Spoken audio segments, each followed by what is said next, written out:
오늘 새벽 우리에게 주신 하나님의 말씀은 잠언 19장입니다. 구약성경 930면입니다. 제19장. 가난하여도 성실하게 행하는 자는 입술이 패역하고 미련한 자보다 나으니라. 지식 없는 소원은 선하지 못하고 발이 급한 사람은 잘못 가느니라. 사람이 미련함으로 자기 길을 굽게 하고 마음으로 여호와를 원망하느니라. 재물은 많은 친구를 더하게 하나 가난한즉 친구가 끊어지느니라. 거짓 증인은 벌을 면하지 못할 것이요 거짓말을 하는 자도 피하지 못하리라. 너그러운 사람에게는 은혜를 구하는 자가 많고 선물 주기를 좋아하는 자에게는 사람마다 친구가 되느니라. 가난한 자는 그의 형제들에게도 미움을 받거든 하물며 친구야 그를 멀리하지 아니하겠느냐. 따라가며 말하려 할지라도 그들이 없어졌으리라. 지혜를 얻는 자는 자기 영혼을 사랑하고 명철을 지키는 자는 복을 얻느니라.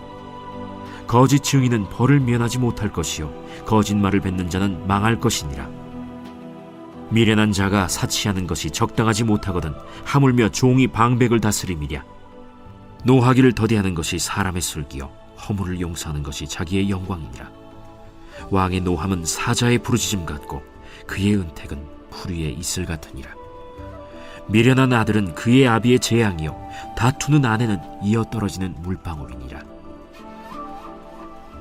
집과 재물은 조상에게서 상속하거니와 슬기로운 아내는 여호와께로서 말미암느니라. 게으름이 사람으로 깊이 잠들게 하나니 태만한 사람은 줄일 것이니라. 계명을 지키는 자는 자기의 영혼을 지키거니와 자기의 행실을 삼가지 아니하는 자는 죽으리라. 가난한 자를 불쌍히 여기는 것은 여호와께 구워드리는 것이니 그의 선행을 그에게 갚아주시리라. 내가 내 아들에게 희망이 있은즉 그를 징계하되 죽일 마음은 두지 말지니라. 노하기를 맹렬히 하는 자는 벌을 받을 것이라. 내가 그를 건져주면 다시 그런 일이 생기리라. 너는 권고를 들으며 훈계를 받으라. 그리하면 네가 필경은 지혜롭게 되리라. 사람의 마음에는 많은 계획이 있어도 오직 여호와의 뜻만이 완전히 서리라. 사람은 자기의 인자함으로 남에게 사모함을 받느니라. 가난한 자는 거짓말하는 자보다 나으니라. 여호와를 경외하는 것은 사람으로 생명에 이르게 하는 것이라. 경외하는 자는 족하게 지내고 재앙을 당하지 아니하느니라. 게으른 자는 자기의 손을 그릇에 넣고서도 입으로 올리기를 괴로워하느니라. 거만한 자를 때리라. 그리하면 어리석은 자도 지혜를 얻으리라. 명철한 자를 견책하라. 그리하면 그가 지식을 얻으리라. 아비를 구박하고 어미를 쫓아내는 자는 부끄러움을 끼치며 능욕을 부르는 자식이니라. 내 아들아, 지식의 말씀에서 떠나게 하는 교훈을 듣지 말지니라. 망령된 증인은 정의를 업신여기고 악인의 입은 죄악을 삼키느니라. 심판은 거만한 자를 위하여 예비된 것이요 채찍은 어리석은 자의 등을 위하여 예비된 것이니라. 이 새벽에도 하나님의 은혜와 평강이 함께하기를 축복합니다. 이 잠언 말씀은 계속해서 지혜와 또 미련한 자를 비교하면서 말씀하고 있습니다. 오늘은 세 가지 주제를 가지고 함께 말씀을 보겠습니다. 3절의 말씀을 보면 이렇게 기록되어 있습니다. 사람이 미련함으로 자기 길을 굽게 하고 마음으로 여호와를 원망하느니라. 여기서 미련하다라고 하는 것은 무지하다라는 말이 아니라 죄로 타락한 삶으로 도덕적이나 윤리적으로 잘못된 길을 가는 무지와 무능을 말합니다. 그냥 단순하게 잘 모른다가 아니라 우리 타락한 죄성을 갖고 있는 우리의 모습이죠. 즉 하나님께서 기회를 주셨지만 그 기회를 걷어차버리고 내 뜻대로 가다 길이 굽게 됐을 때 내 탓이 아니라 이거 하나님께서 나를 이렇게 미궁에 빠뜨렸다라는 마음의 원망이 생기는 사람을 보고 미련한 사람이다. 하나님을 잘 알지 못하는 사람이라고 잠언 기자는 말하고 있습니다. 이것이 가장 두드러지게 나타나는 시대가 바로 이 출애굽 시대입니다. 원래 이스라엘 백성들은 애굽의 노예로 종으로 살아가던 사람들입니다. 그들의 하나님께 부르짖는 소리를 들으시고 하나님께서 출애굽을 시켜주시죠. 근데 이 출애굽을 시켰을 때 이스라엘 백성들이 노예로 살아갔기 때문에 사실은 아무것도 가지고 나오지 못하는 것이 정상입니다. 노예가 무슨 재산이 있겠습니까? 그런데 6월절을 보내면서 특별히 이제 10가지 재앙이 끝나고 6월절 이후에 애굽 사람들이 자신들의 장자가 죽는 모습을 보면서 너무 지긋지긋하다. 내가 폐물이라도 다 줄 테니 빨리 이곳을 떠나라고 하면서 애굽 사람들이 가지고 있던 금은 폐물을 다 주어서 보냅니다. 하나님께서 광야길을 그냥 내보내신 것이 아니라 먹고 살 수 있는 것들을 다 손에 쥐고 출애굽을 시켰죠. 그런데 그들이 가장 먼저 한 것은 홍해 앞바다에서 하나님께서 우리 다 몰살시키고 죽게 만들었다라고 하며 하나님을 원망하는 일이었습니다. 물론 모세를 향해서 원망했지만 하나님께 그렇게 원망을 합니다. 이 홍해도 건너기 전에 애굽의 군대 다 죽게 생겼다. 하나님께서 홍해를 가르시고 이스라엘 백성들을 이제 가나안 땅으로 인도하시는데 홍해서부터 벌써 원망하는 그들의 모습을 보면서 원래 이 애굽에서 즉 이집트에서 이스라엘 가는 가장 빠른 길은요 가사라는 지역, 요즘에 우리 시대로는 가자지구라고 하는데요. 그 지역 해안선을 따라가는 것이 가장 빠릅니다. 그러면 실제 사람의 걸음으로 며칠이 걸리지 않습니다. 근데 하나님께서는 블레셋 족속이 있으니 그곳으로 분명히 가면 이스라엘 백성들이 또 원망 불평을 하고 야 우리 이거 잘못 왔다 다시 돌아가자라고 할 것을 예견했기 때문에 일부러 저 밑에 파란 광야로 빙글 돌아가게 하시죠. 이스라엘 백성들이 스스로 계속 원망과 불평을 터뜨리면서 스스로 길을 굳게 만들었습니다. 그래서 실제 홍해 바다를 건너고 나서부터 그들이 한 것은 하나님 감사합니다가 아니라 물이 없습니다. 먹을 것이 없습니다. 만나를 주면 이제는 고기가 없습니다. 계속 불평불만을 하죠.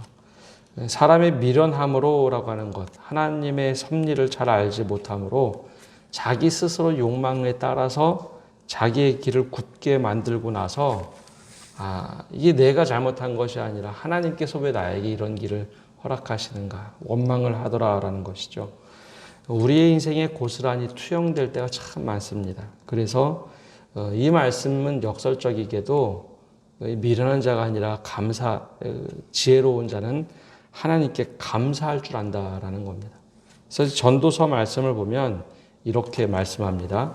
형통한 날에는 기뻐하고 곤고한 날에는 생각하라.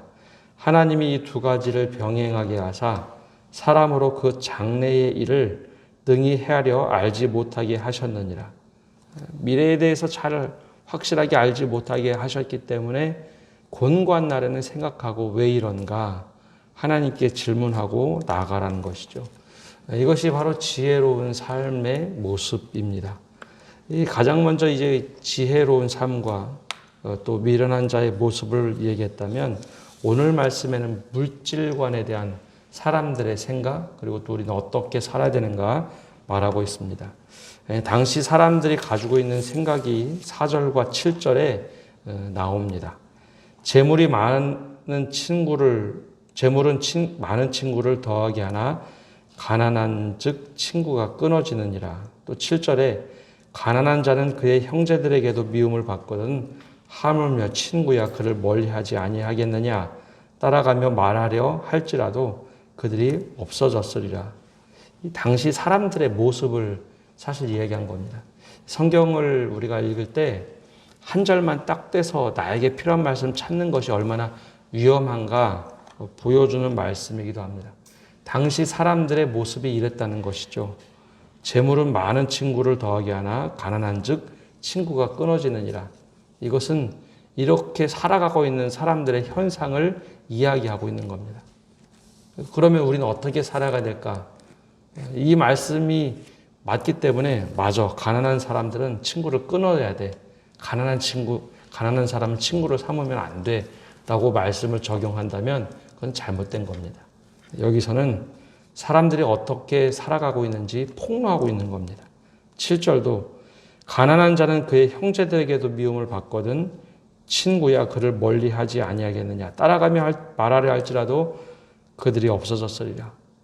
친구들조차 가난하면 외면하더라라는 것이죠. 이게 성경 말씀이 우리에게 은혜를 주게 한 것이 아니라 사람들이 그렇게 살아간다.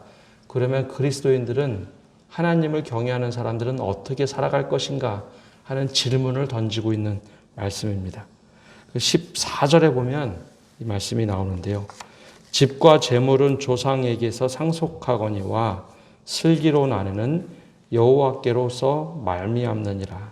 이 재물은 부모로부터 물려받고 그렇게 물려받을 수 있지만 정말 하나님을 경외하는 사람들은 그 지혜를 하나님께서 주시더라라는 것이죠.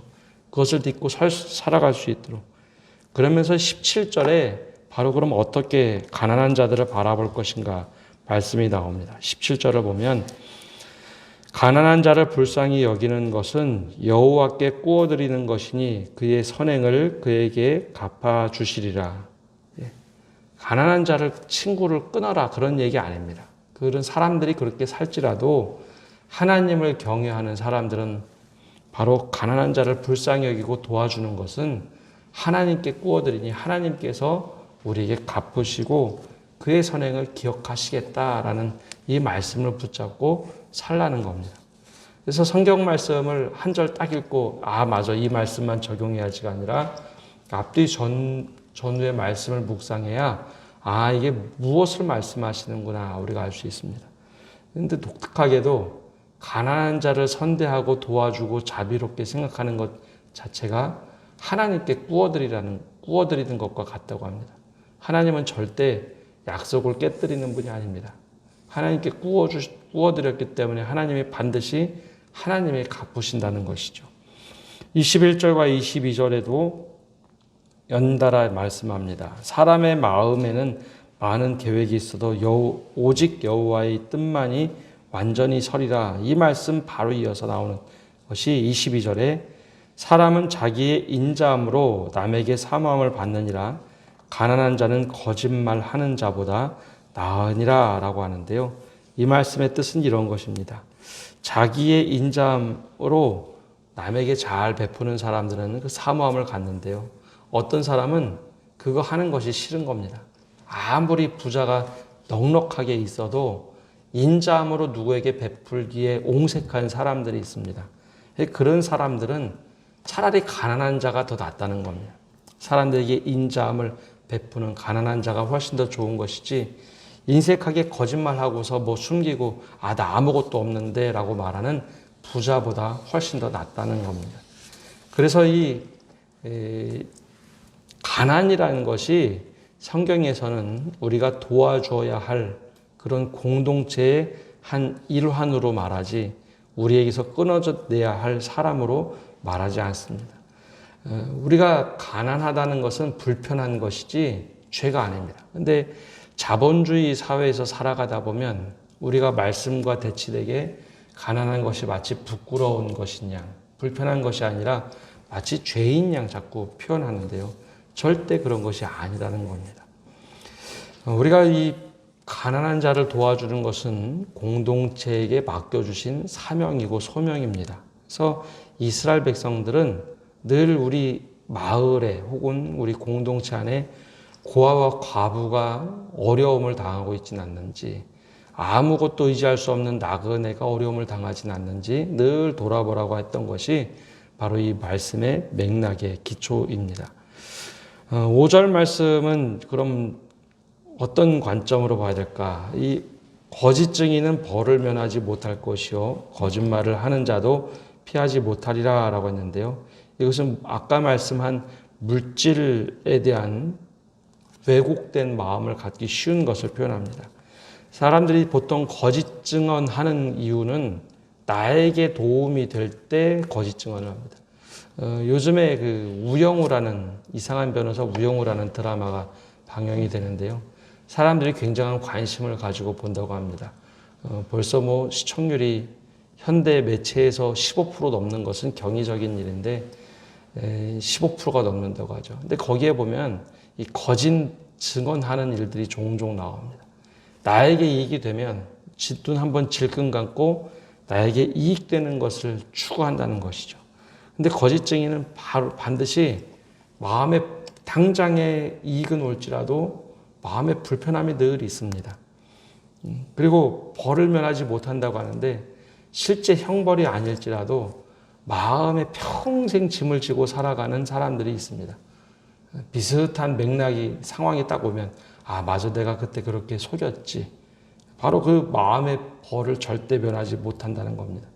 또 거짓말을 하게 되면 어떤 결과가 나타나는가 주변에 자꾸 거짓말하는 사람들이 몰리게 돼 있습니다. 내가 한번 이 거짓말을 하고 사람들을 속이면요 누군가는 반드시 나를 속이는 사람이 내 주변에 있다는 겁니다. 왜 그럴까요? 내가 세상을 왜곡되게 보고 내 이익을 위해서 거짓말하는 모습이 내 안에 있기 때문에 다른 사람들도 그렇게 할 것이라고 생각하고 판단을 하게 돼 있습니다. 그래 기가 막히게 내가 거짓말하고 속이는 사람들은 주변에 늘 그런 사람들 이용하려고 하는 사람들이 붙는다는 것이죠. 바로 5절 말씀이 그겁니다. 거짓 증인은 벌을 면하지 못할 것이요 거짓말을 하는 자도 피하지 못하리라. 계속 주변에 달려든다는 것이죠. 이 후반에 가면은 자기를 파괴하는 사람들의 모습이 나오고 또 지혜로운 자들의 모습이 나옵니다. 자기를 파괴하는 사람들이 어떤 특징이 있는가 하면 13절과 26절에 미련한 자녀들입니다. 미련한 아들은 그의 아비의 재앙이요 다투는 아내는 이에서 떨어지는 물방울이니라. 26절을 보면 아비를 구박하고 어미를 쫓아내는 자는 부끄러움을 끼치며 능욕을 부르는 자식이니라. 이게 미련한 자, 자기 스스로 파괴하는 모습을 가지고 있는 사람들의 특징입니다. 또 하나는 게으름에 대해서 얘기하는데요. 15절과 24절입니다. 게으름이 사람으로 깊이 잠들게 하나니 태만한 사람은 줄일 것이니라.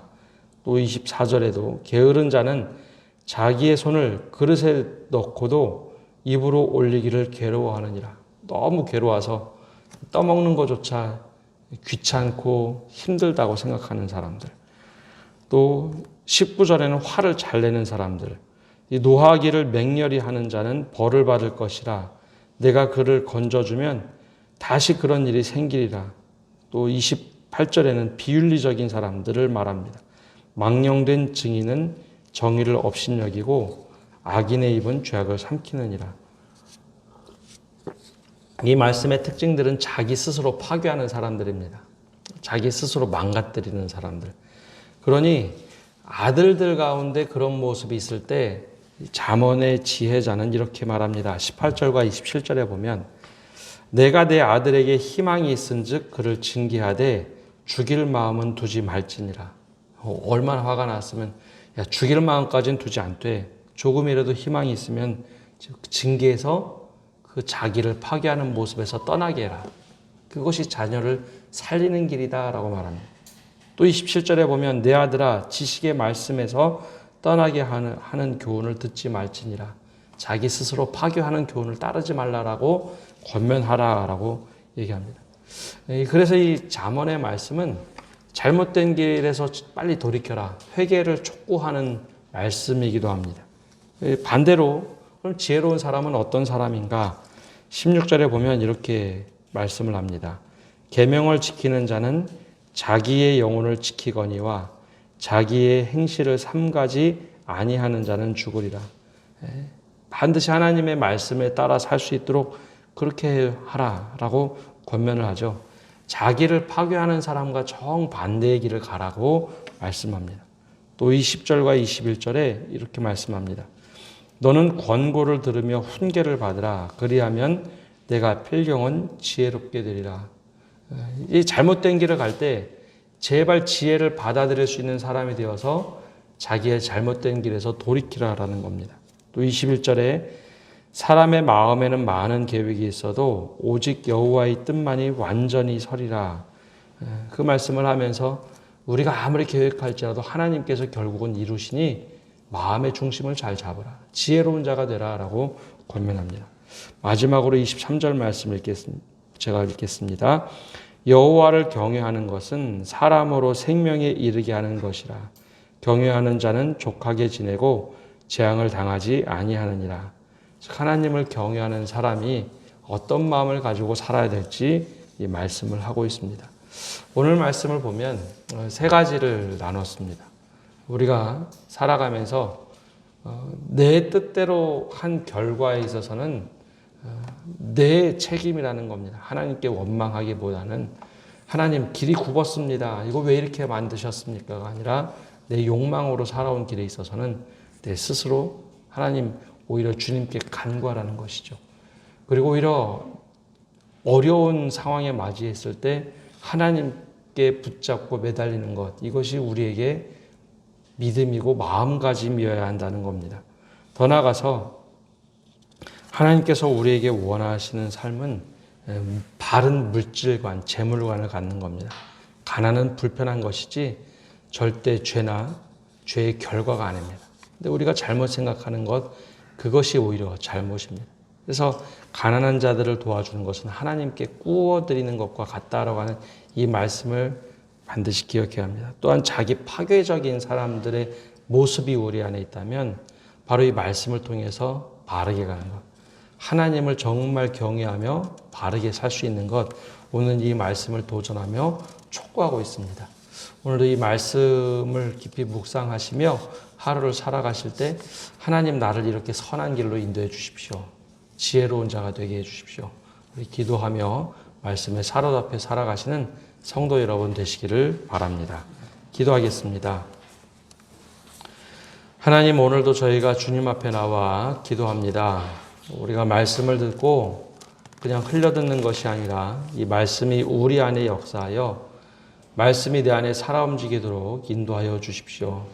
오늘 하루를 살아가면서 지혜로운 자가 될 수 있도록 우리의 삶을 붙잡아 주시고 행여나 자기 스스로 파괴하는 그런 모습, 망가뜨리는 모습이 조금이라도 있다면 이 말씀을 듣고 우리가 우리의 삶을 돌이키게 하시고 다시 주님과 관계가 회복될 수 있는 은혜를 허락하여 주시고 우리의 삶을 붙잡아 주시고 선하게 인도하시는 하나님의 손길을 경험하게 하여 주옵소서. 오늘 한 날도 주님께 맡겨드립니다. 우리의 길을 주님께서 동행하여 주시고 선한 방법으로 인도하여 주옵소서. 예수님의 이름으로 기도합니다. 아멘.